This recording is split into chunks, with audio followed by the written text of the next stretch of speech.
Chapter first संख्या पद्धति, जिसे बोलते हैं नंबर सिस्टम। सबसे पहले हम अपना चैप्टर नंबर सिस्टम अर्थात संख्या पद्धति स्टार्ट करते हैं। तो नंबर सिस्टम किसे कहते हैं अर्थात संख्या पद्धति किसे कहते हैं? संख्या पद्धति जो है निम्न संख्याओं से मिलकर बनी है। सबसे पहले आता है कि वास्तविक संख्याएं क्या होती हैं, रियल नंबर क्या होती हैं। क्या आप रियल नंबर जानते हैं क्या होती हैं? वास्तविक संख्या, रियल नंबर, इनको हिंदी में क्या बोलते हैं हम लोग? वास्तविक संख्या है। अच्छा, वास्तविक संख्या किन किन संख्याओं से मिलकर बनती है आप लोग जानते हैं? परिमेय तथा अपरिमेय। हाँ, परिमेय तथा अपरिमेय संख्या, दो संख्याओं से मिलकर बनती है, एक परिमेय और एक अपरिमेय। तो हम लिख सकते हैं परिमेय संख्या और दूसरी कौन संख्या होती है? अपरिमेय। दूसरी संख्या होती है अपरिमेय, तो हम लिख सकते हैं अपरिमेय संख्या। अपरिमेय संख्या को अंग्रेजी में क्या बोलते हैं हम लोग? Rational number. और अपरिमेय संख्या को क्या बोलते हैं? तो ये तो हो गया रेशनल नंबर।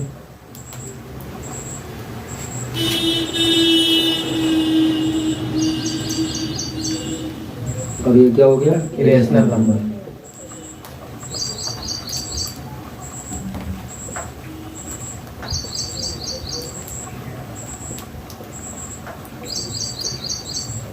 अच्छा, ये बताओ ये रेशनल नंबर कौन से होते हैं? परिमेय संख्याएं किन्हें कहते हैं? जिन्हें पी बाई क्यू फॉर्म में लिखा जा सके। ऐसी संख्याएं जिन्हें पी बाई क्यू फॉर्म में लिखा जा सके, अर्थात पी बाई क्यू रूप में लिखा जा सके तथा Q is not equal to zero हो। जहाँ Q is not equal to zero हो में क्या कहते हैं? परिमेय। मतलब इसमें ये हुआ कि नीचे डिनोमिनेटर जो होता है, हर जो होता है वो जीरो नहीं होना चाहिए, समझ गए? पी बाई क्यू फॉर्म में लिखी होनी चाहिए और नीचे वाला क्यू जीरो नहीं होना चाहिए। जैसे बताओ, जैसे 1/2 क्या है बताओ? परिमेय संख्या है। 1/3 क्या है? परिमेय संख्या है। 1b क्या है? परिमेय संख्या। आप उनको 1 कैसे परिमेय संख्या है? तो 1 के नीचे 1 लिखा जा सकता है, 1 के नीचे 1 लिखा जा सकता है। 2 परिमेय संख्या है, क्यों है? 2 के नीचे 1 लिखा जा सकता है। 0 परिमेय संख्या है, क्यों है? इसके नीचे 1 लिखा जा सकता है। क्या है? तो ये सब क्या है? परिमेय संख्या है। परिमेय संख्या क्या होती हैं? जिन्हें पी बाई क्यू फॉर्म में लिखा जा सके तथा Q is not equal to zero. ध्यान समझना चेतन, पी बाई क्यू रूप में लिखा जा सके और नीचे वाला जो हर है वो जीरो नहीं होना चाहिए। देखो ना, नीचे वाला हर किसी में जीरो है। तो अच्छा, एक बात ये बता दो, क्या 1/0 एक परिमेय संख्या है? बताओ। नहीं है नहीं, क्यों? नीचे वाला हर क्या हो गया? जीरो। समझ गए? तो 1/0 एक परिमेय संख्या नहीं है। अपरिमेय संख्याएं क्या होती हैं? अपरिमेय संख्याएं ऐसी संख्या जिन्हें पी बाई क्यू फॉर्म में तो लिखा जा सके बट नीचे वाला क्यू जीरो हो भी सकता है, जीरो नहीं भी हो सकता है। और दूसरी बात ये, कभी कभार तो इसको पी बाई क्यू फॉर्म में लिख देते हैं, तो कभी कभार ये पी बाई क्यू फॉर्म में नहीं भी लिखा जा सकता है, समझ गए? हाँ, जैसे कि √2, जैसे कि √2 क्या बताओ? एक अपरिमेय संख्या है। आप सीधी सी बात ये रखें कि रूट के अंदर आ जाए, स्क्वायर रूट के अंदर आ जाए और उसका स्क्वायर रूट निकले ना, मतलब वर्गमूल बाहर ना निकले, तो उनको क्या कहते हैं? अपरिमेय संख्या। अब जैसे 2 है, 2 का कोई वर्गमूल होता है? नहीं होता। 4 का होता है। कितना होता है? 2 होता है। भाई अगर 2 के बाद नंबर आए तो √4 का आएगा। अगर वर्गमूल में देखें तो वर्गमूल में अगर √4 है तो √4 का तो वर्गमूल निकला है 2, तो 2/1 ये क्या बन गई? परिमेय संख्या। अपरिमेय तो रही नहीं। तो फिर अपरिमेय संख्याएं ऐसी संख्याएं होती हैं जिन्हें रूट में लिखें बट उनका स्क्वायर रूट बाहर ना निकले, समझ गए? हाँ। और देखो इसमें √3 क्या है? अपरिमेय संख्या है, बताओ है कि नहीं है? अपरिमेय संख्या है। अपरिमेय संख्या है, क्यों है? क्योंकि √3 है ना। Yes sir. अच्छा, √5 अपरिमेय संख्या है कि नहीं है? यस सर है। ठीक। अच्छा, एक बात ये बता दो, √1 अपरिमेय संख्या है कि नहीं है? अपरिमेय संख्या है। अपरिमेय संख्या नहीं है। क्यों? क्योंकि 1 × 1 करेंगे तो इसके रूट निकल आएगा, 1 नहीं होता है, तो 1/1 करके परिमेय बन जाएगी, समझ गए? नहीं। तो ऐसी संख्या जिन्हें पी बाई क्यू फॉर्म में ना लिखा जा सके, पी बाई क्यू फॉर्म में ना लिखा जा सके तथा जो पूर्ण वर्ग ना देती हूँ, जो पूर्ण वर्ग ना देती हूँ, ऐसी संख्याओं को हम अपरिमेय संख्याएं कहते हैं। कुछ समझ में आया? अच्छा, एक इमेजिनरी संख्याएं भी होती हैं। इमेजिनरी मतलब काल्पनिक संख्याएं। क्या आप जानते हैं इमेजिनरी संख्याएं कौन सी होती हैं? वे संख्याएं जिन्हें हम a + ib के रूप में लिखा जा सकता है। हाँ, इमेजिनरी नंबर्स। इमेजिनरी नंबर इनको हम कहते हैं काल्पनिक संख्याएं। क्या कहते हैं बच्चों? काल्पनिक संख्याएं।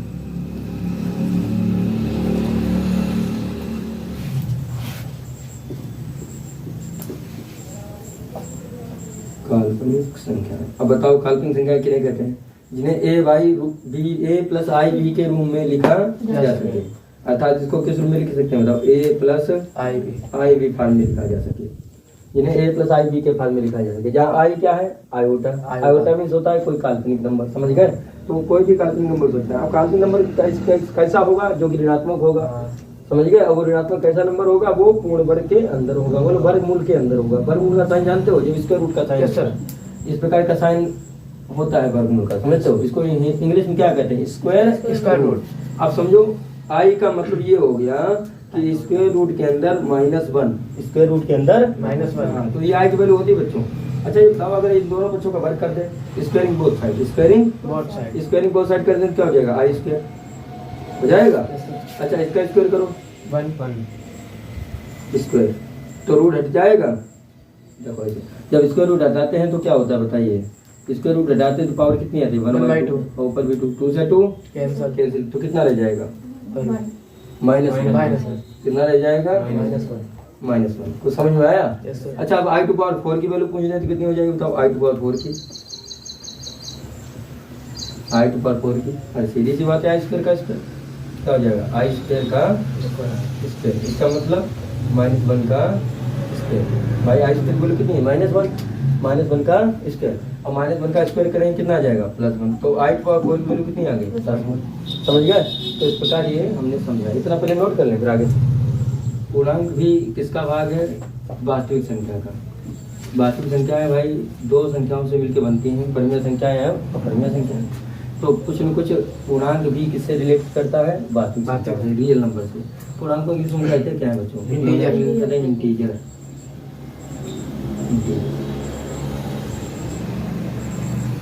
अब इंटीजर समझते क्या होता है, देखो अगर ये नंबर लाइन है तो बीच में क्या लेते हैं हम लोग, 0 शून्य लेते हैं ना।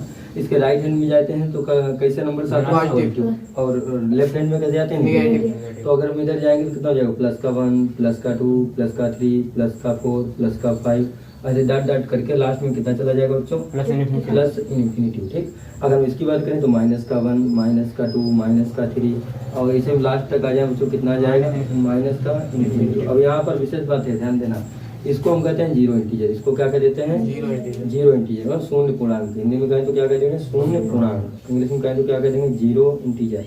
ये अपने में सेम इसका पूरा नाम है, क्या नाम है, जीरो इंटीजर, जीरो इंटीजर। अच्छा इसके जो इधर राइट हैंड में जो नंबर्स रहते हैं उनको हम क्या कहते हैं, पॉजिटिव इंटीजर। क्या कहते हैं, पॉजिटिव इंटीजर। पॉजिटिव इंटीजर कहाँ स्टार्ट होते हैं, 1 से, और 1 से स्टार्ट होकर कहाँ तक जाते हैं, प्लस इन्फिनिटी तक। हाँ, प्लस इन्फिनिटी तक। इनको हम कहते हैं पॉजिटिव इंटीजर्स। पॉजिटिव को शॉर्टकट में लिखना हो तो +b लिख दिया करो, पॉजिटिव इंटीजर्स। इसको वैसे हिंदी में क्या कहेंगे बच्चों, धनात्मक पूर्णांक। धनात्मक पूर्णांक, बहुत अच्छी बात है। हिंदी में बोले तो इसको बोलेंगे धनात्मक पूर्णांक।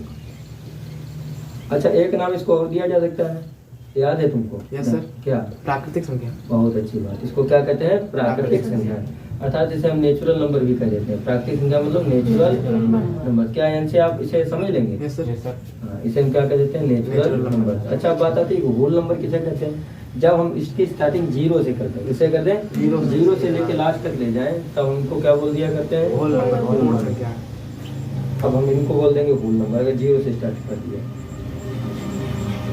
होल नंबर को हम क्या बोलते हैं, पूर्ण संख्या है। पूर्णांक अलग चीज है, पूर्ण संख्या अलग चीज है, ये बात ध्यान रखना। होल नंबर हम इसको बोलते हैं पूर्ण संख्या है।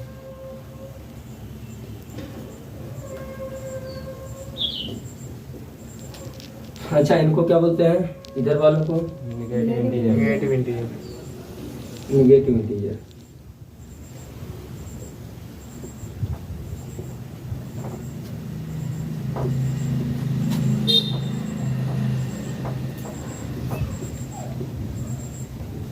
ये तो नेगेटिव इंटीजर हुआ। हिंदी में क्या बोलते हैं इनको, ऋणात्मक पूर्णांक।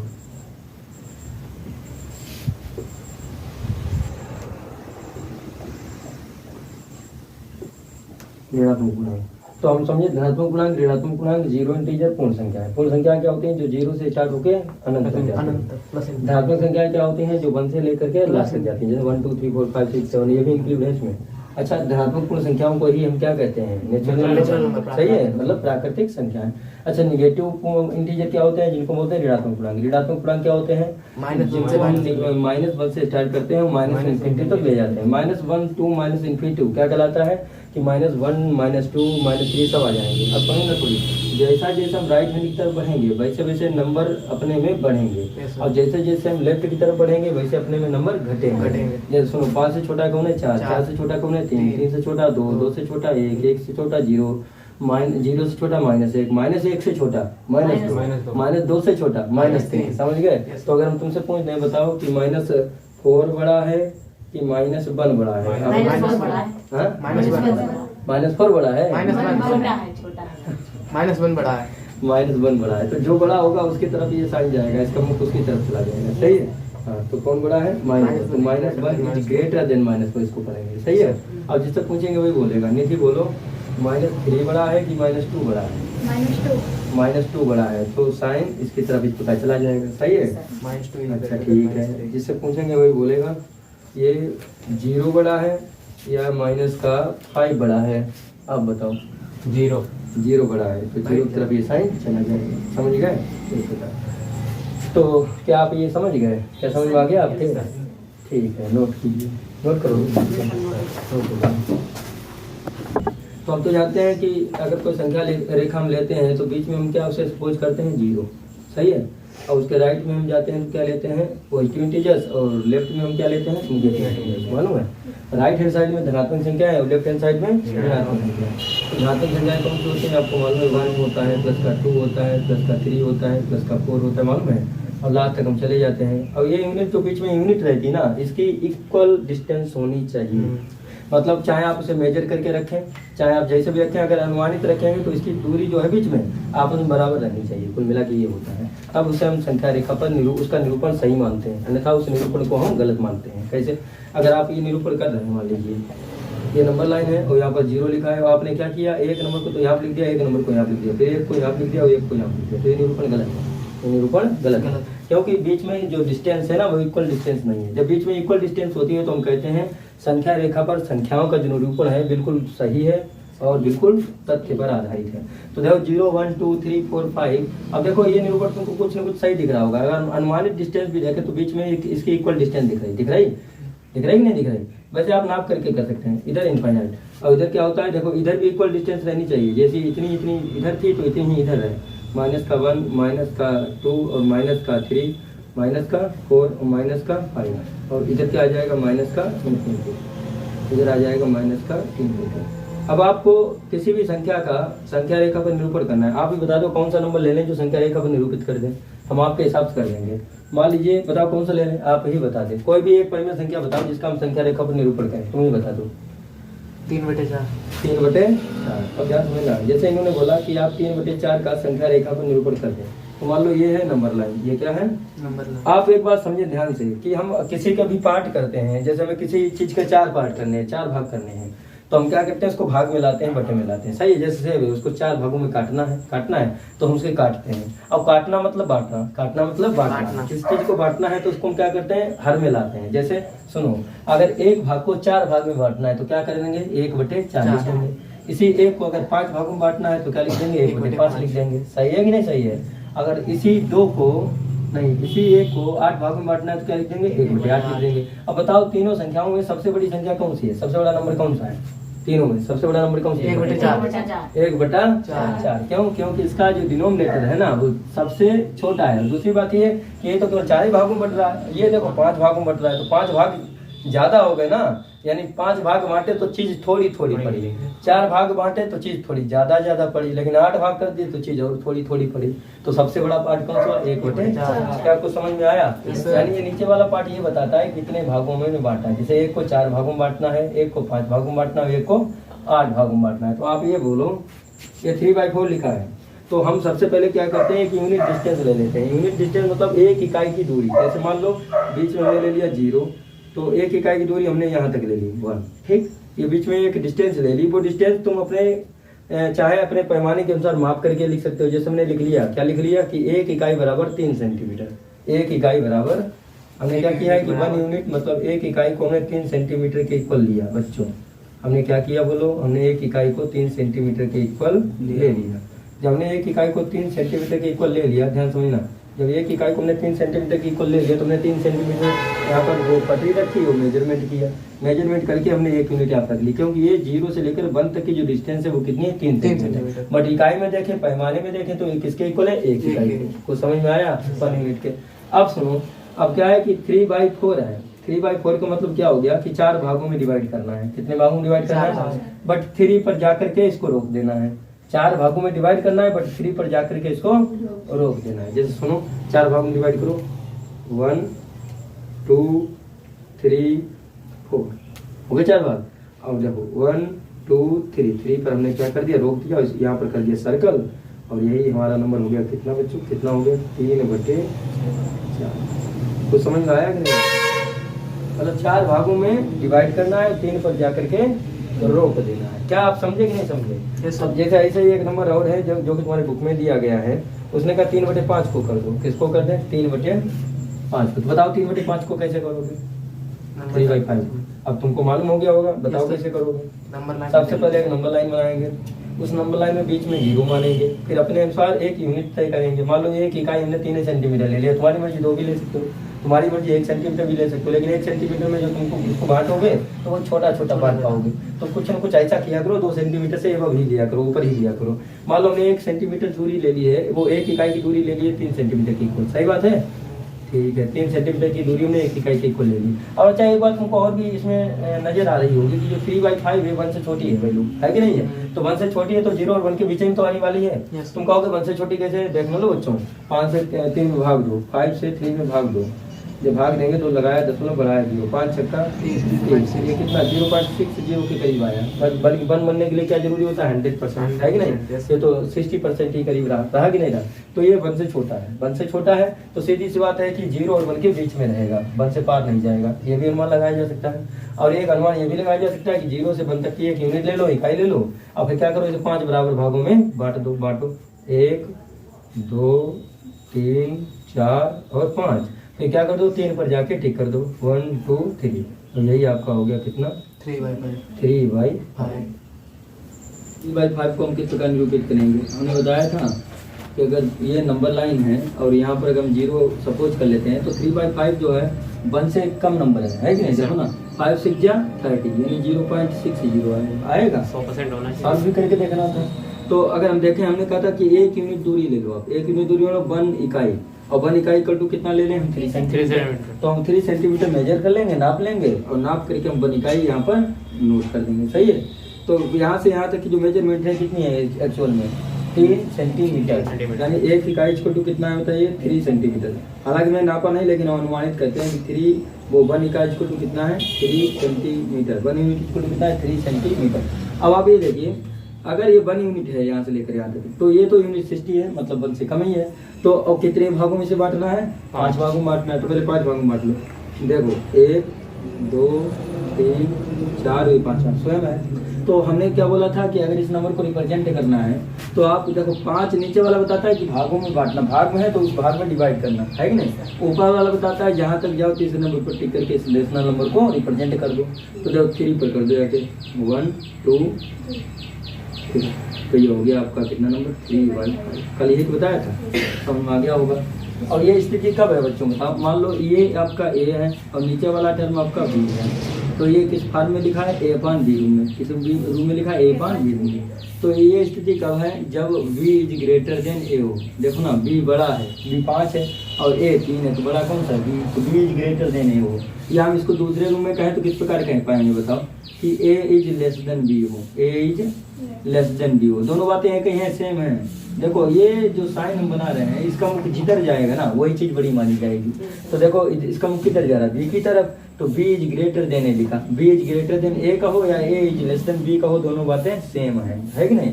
तो इसमें ये स्थिति थी। अब दूसरी स्थिति को समझते हैं। ये तो कंडीशन 1 हुई, ये केस 1 हुआ, ये कौन सा हुआ, केस 1। अब केस 1 हम आपको ऑलरेडी समझा चुके हैं। अब केस 2 की बात देखो। केस 2,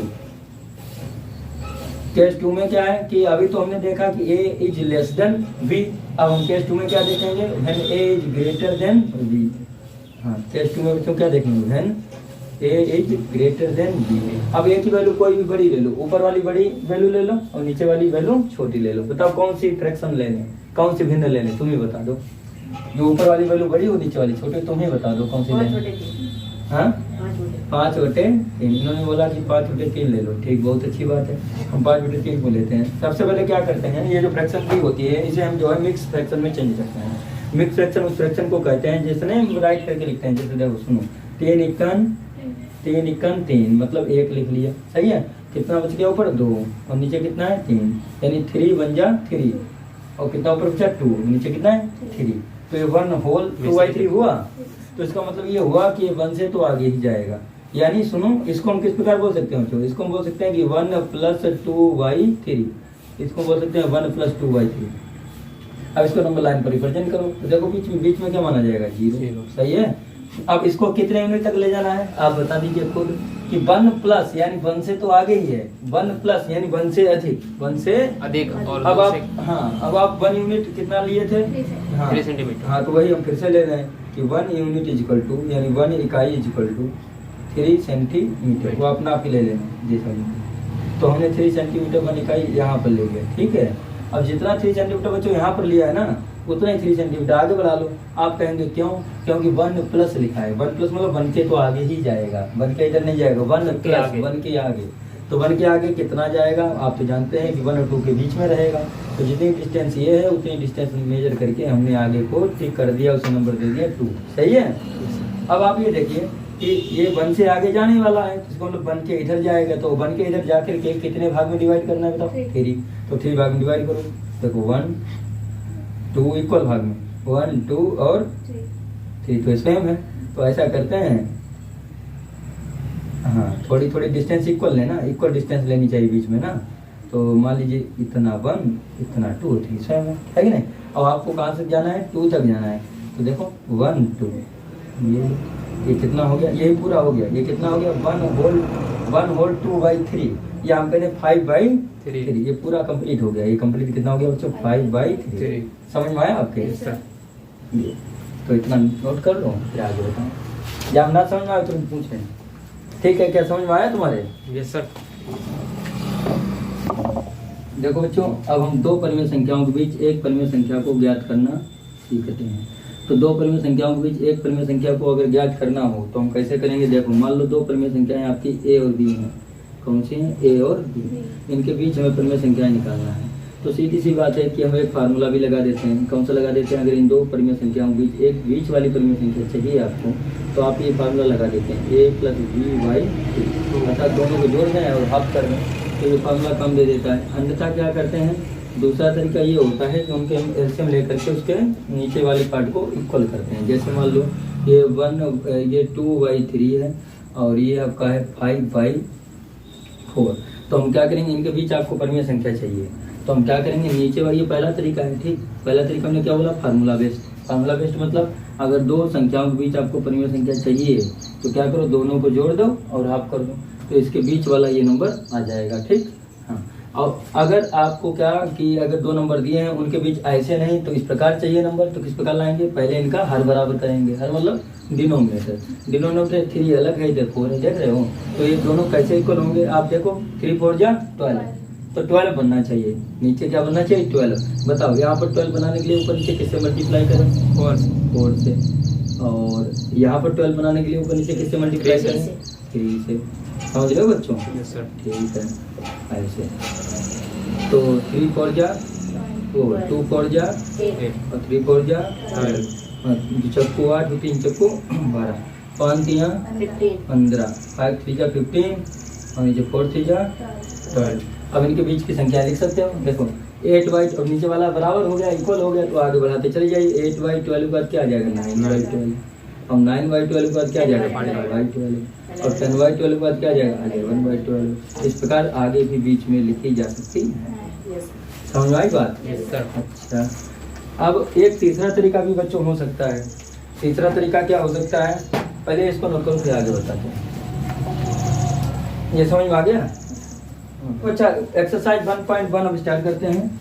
अभी तक तो हम बेसिक समझते रहे। 1.1 का क्वेश्चन नंबर 1 और इसका फर्स्ट पार्ट है। इसमें बोला क्या गया है बच्चों, देखिए क्या नीचे दिए गए कथन सत्य हैं या असत्य हैं? कार्ड सहित उत्तर दीजिए। कार्ड सहित उत्तर देना है। प्रत्येक पूर्ण संख्या एक प्राकृतिक संख्या होती है। सुनो, प्रत्येक पूर्ण संख्या एक प्राकृतिक संख्या हो सकती है। देखो पूर्ण संख्याएं क्या होती थी आप तो जानते हैं। पूर्ण संख्याएं क्या होती थी? अगर बीच में 0 है तो ये 1 होता है, 2 होता है, 3 होता है, लास्ट तक जो इन्फिनिटी तक नंबर जाता है, तो यहाँ से लेकर इन्फिनिटी तक जितने भी नंबर जाते हैं वो सब पूर्ण संख्या के अंतर्गत आते हैं। उसने बोल दिया कि प्रत्येक पूर्ण संख्या एक प्राकृतिक संख्या होती है, तो प्रत्येक कहाँ होती है? नहीं होती पर है। 0 तो छूट ही जाता है ना। प्राकृतिक संख्याएं तो 1 से स्टार्ट होती हैं और लास्ट तक जाती हैं। इन्हीं को तो कहते हैं नेचुरल नंबर, बट इसमें 0 छूट जाता है। तो ये दिया हुआ कथन कैसा है? असत्य है, मतलब फाल्स है। क्यों? प्रत्येक पूर्ण संख्या प्राकृतिक संख्या नहीं होती है बच्चों। समझ गए? हमने कारण भी बता दिया तुमको और इसका ये भी बता दिया किस प्रकार फाल्स होगा। अच्छा, अब दूसरा देखिए बच्चों। दूसरे में क्या बोला गया है कि प्रत्येक प्राकृतिक संख्या एक पूर्ण संख्या है। चलो बता दो, तुम भी बता दो। बताओ, क्या प्रत्येक प्राकृतिक संख्या एक पूर्ण संख्या हो सकती है? प्रत्येक प्राकृतिक संख्या एक पूर्ण संख्या हो सकती है? बताओ। Yes sir. प्रत्येक प्राकृतिक संख्या एक पूर्ण संख्या हो सकती है? हो सकती है। क्या देखो ना, प्राकृतिक संख्या देखो, इधर देख लो, इधर 1 2 3 और dot dot up to infinite, यहाँ से लेकर यहाँ तक प्राकृतिक संख्याएं हैं।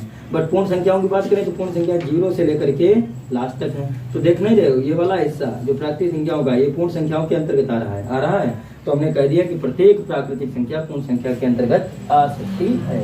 तो दिया हुआ कथन कैसा है? दिया हुआ स्टेटमेंट कैसा है बच्चों? ट्रू। चलो आते हैं थर्ड नंबर, जिसे पूछे वही बताओ।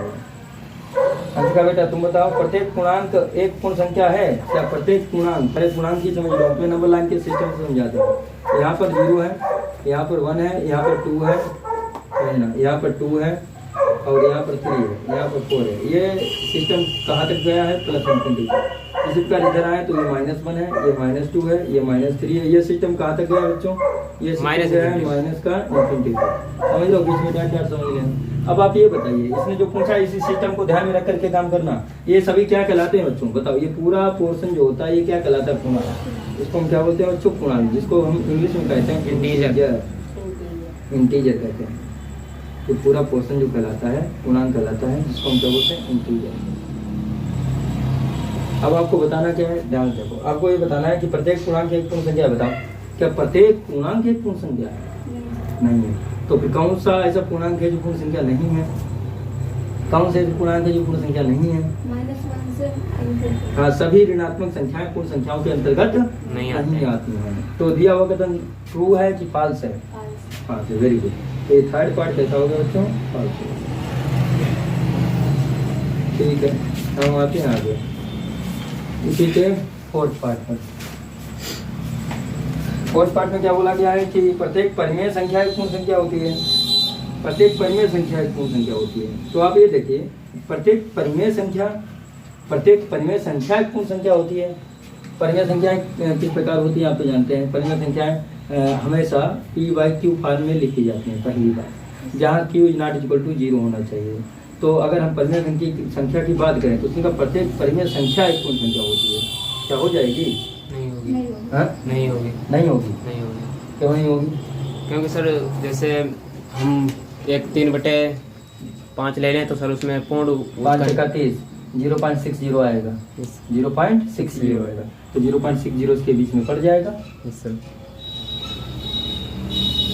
निगेटिव इंटीजर वाली जो परिमेय संख्याएं होंगी वो पूर्ण संख्या में नहीं आएगी, क्योंकि इनके भीतर वो निगेटिव दशमलव वाली तो आ जाएंगी। जैसे 5/3 ले लो, 6/5 ले लो, कुछ भी ले लो। 5/3 ऐसा ले लें तो नहीं आएगी। तो नहीं आएगी, क्योंकि सर 5/30 0.60 आएगा नहीं, 0.600 बल्कि 5/3 सर आ जाएगा क्या? 6 बढ़ता चला जाएगा।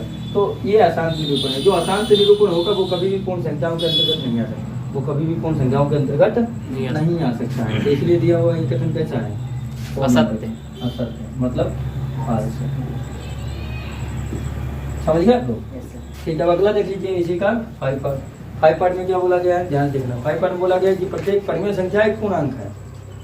प्रत्येक 1/2 परिमेय संख्या है किंतु पूर्णांक नहीं है।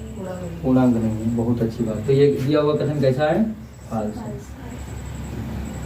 अच्छा, अब लास्ट देख लो इसी का। लास्ट है इसी का 6 पार्ट क्या है कि प्रत्येक पूर्णांक एक परिमेय संख्या होती है। प्रत्येक होती है। क्यों होती है? क्योंकि इसके पान में एक लिखा जा सकता है। लिखा जा सकता है। और जो हम प्रत्येक के नीचे वन लिख देंगे तो ये वो पी बाई परिमेय क्यू हो फॉर्म में हो जाएगी। किस फॉर्म में हो जाएगी? P by Q. हाँ तो ये 2 है, क्योंकि इसको क्या किया जा सकता है बताइए? पी बाई क्यू फॉर्म में लिखा जा सकता है लिखा जा सकता है। हाँ, where Q is not equal to 0। ठीक है। अब आते हैं क्वेश्चन नंबर 2 पर। देखिए ध्यान से, क्या शून्य एक परिमेय संख्या है? आप बता दीजिए क्वेश्चन नंबर 2 में, क्या शून्य एक परिमेय संख्या है? है। क्यों है शून्य एक परिमेय संख्या? क्योंकि शून्य के नीचे वन लिखा जा सकता है, अर्थात ये पी बाई क्यू फॉर्म में हो गई, अर्थात Q is not equal to 0 रहा, अर्थात 1 इज नॉट इक्वल टू 0 रहा, मतलब 1 0 के इक्वल नहीं। सही है। इसने बोला है कि पी वाई क्यू रूम में क्या आप लिख सकते हैं, तो लिख के तो दिखा दिया है, या Q is not equal to 0 है। अब आपको 3 नंबर में क्या बोला गया, पहले आप इतना नोट कर लें, क्वेश्चन नंबर 3 लिखवाना। क्या इतना समझ में आ गया आपको? समझ आया नहीं? देखिए बच्चों, क्वेश्चन नंबर 3 की तरफ ध्यान देना। 3 में क्या बोला गया? 3/5 और तथा 4/5 के मध्य 5 परिमेय संख्या लिखी है। किसके मध्य? 3/5 और 4/5। 4/5 के मध्य कितनी लिखनी? 5। तो देखो 5 लिखनी है तो इसके बीच में 5 स्पेस बना दें, 1 2 3 4 और 5। सही। अब ऐसे में क्या है, हम ऐसे ही समझाना चाहते थे कि अगर हर बराबर हैं तो आप मल्टीप्लाई बाई 10 कर सकते हैं, क्योंकि इसमें देखो 3 और 4 तक एकदम तो पहुंच नहीं, वो 3 के बाद 4 तो बनते ही आ जाता है, तो आप मल्टीप्लाई बाई आप 10 कर सकते हैं। यही बात हम तुम्हें बताना चाहते थे। तो अगर आप अब मल्टीप्लाई बाई 10 करेंगे तो बीच वाले नंबर अब स्वाभाविक ही आ जाएंगे। देखो मल्टीप्लाई बाई 10 नीचे भी, ऊपर भी, और मल्टीप्लाई बाई 10 नीचे भी। स्पेस लिख लो, कितने? 1 2 3 4 और 5। इसी प्रकार इसमें भी क्या करो, मल्टीप्लाई बाई 10 ऊपर भी कर दो, मल्टीप्लाई बाई 10 नीचे भी कर दो। अब आप ये देख लीजिए, 3 10 जा कितना होता है? 30, और 5 10 जा कितना होता है? 50। 30/50 के बाद क्या आएगा बताओ? 31/50। 31/50। इसके बाद क्या आ जाएगा? 32/50। इसके बाद क्या आ जाएगा? 33/50। इसके बाद क्या आ जाएगा? 34/50। और इसके बाद क्या आ जाएगा? 35/50। कितना लिखना था हमको नंबर? 5 लिखने थे। 1 2 3 4 5। और जबकि हम लिख कहाँ तक सकते हैं आप तो जानते हैं, 4 10 जा 40/50। क्या समझ में आया? तो 5 लिखते हैं।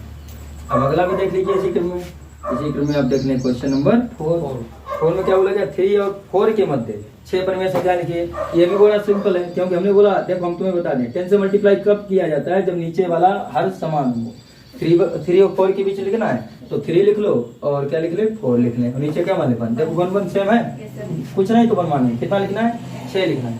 तो मल्टीप्लाई किससे करते हैं बताओ? 10 से। 10 से मल्टीप्लाई करो नीचे, 10 से मल्टीप्लाई करो ऊपर, और इसी प्रकार 10 से मल्टीप्लाई करो ऊपर, और 10 से मल्टीप्लाई कर दो नीचे। अब कितने नंबर लिखने हैं? 1 2 3 4 5 6 से लिखना है, बाद बाकी डॉट डॉट। अब आप ये देखिए, 3 10 जा 30, और 10 बन जा 10। इसी प्रकार 1 2 3 4 5 6, 4 10 जा 40, और 10 बन जा 10। अब आप 30/10 के बाद क्या आएगा बताओ? 31/10। इसके बाद क्या आएगा? 32/10। इसके बाद क्या आएगा? 33/10। इसके बाद क्या आएगा? 34/10।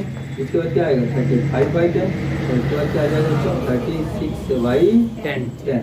बाद बाकी आगे भी बढ़ सकते हैं। क्या समझ में आ गया आपको? तो इस प्रकार ये पूरी कंप्लीट एक्सरसाइज समाप्त होती है। नोट कर लो, जब ना समझ में आए पूछ लीजिए।